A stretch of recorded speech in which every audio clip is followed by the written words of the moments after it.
Hello, it's good to be back and to share some thoughts on a right dreich, wet, rainy Scottish day. This is Tuesday and it's to rain all day, and it certainly looks as if that's the way it's going to be. There are one or two bits in the Bible that talk about rain. Sometimes we think about rain as a bad thing, but if you live in a country where there isn't all that much water, as many of the people in the Bible did, then rain is nearly always seen as a blessing. And particularly that gentle rain that falls slowly, a kind of drizzle, mizzle.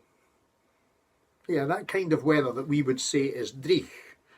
But actually in some of the mountain plains in the Holy Land, that's precisely the kind of rain that enables the crops to grow.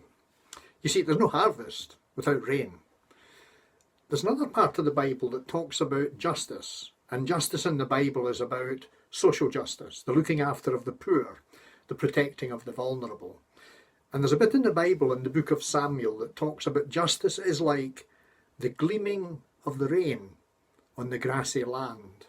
Now, if you've ever walked through a wet field and there's a shaft of sunlight comes down onto the field, you'll know exactly what that verse is talking about. And it reminds me of that famous song that we all know and sing often, and it's quite often now sung at funerals as well, as a hymn of assurance and hope. You know the verse that says, "Sweet the rain's new fall, sunlit from heaven, like the first dewfall on the first grass. Praise for the sweetness of the wet garden, sprung in completeness where his feet pass." And then we come into the Psalms and we get verses like this. "Sing to the Lord with thanksgiving, make music to our God on the harp.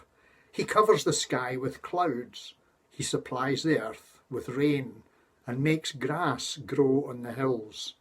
He provides food for the cattle and for the young ravens when they call." So these people in the Bible, they knew about rain, and they knew how important rain is in order just to live. Jesus only spoke 2 or 3 times, so far as we know from the Gospels, about rain. Here's one of the things he said. He'd been talking to the disciples in the Sermon on the Mount, and he came to the part where he said, "Love your enemies." Now I have to say, that's a hard ask, and I think you'll agree with that. Those folk who make life hard for us, how on earth are we supposed to love them and do good to folk who seem to be out to make life miserable for us? Well, Jesus said, love your enemies and so you'll be like God. What did he mean by that? Well, he went on to say, God sends rain on the good folk and the bad folk, by which he meant that God's love and care is indiscriminate. Rain falls and we all get wet, no exceptions. There is an all-inclusiveness about going out into the rain and getting wet. And Jesus is saying there's an all-inclusiveness in God's welcome. God will welcome everyone and anyone who comes, asking for forgiveness, whether they're good or bad, rich or poor, old or young. When the rain falls, we all get wet. And Jesus said, God's like that. God's the one whose rain of mercy and forgiveness and love falls on everyone.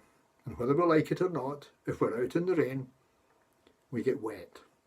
And then Jesus went on to say at the end of that chapter in the Sermon on the Mount, "Be you, therefore, perfect, as your heavenly Father is perfect." And see that word perfect? It actually means all-inclusive, able to take in everything, full, complete, God's welcome. So, I know, we sometimes feel that we get a lot of rain. All day Tuesday it's been raining. So here's a thought. Be you therefore perfect. Love your enemies. Be like God, whose rain falls on the good folk and the bad folk. And that means it falls on us, whichever one of these categories we come into. Thanks for sharing this, and God bless you.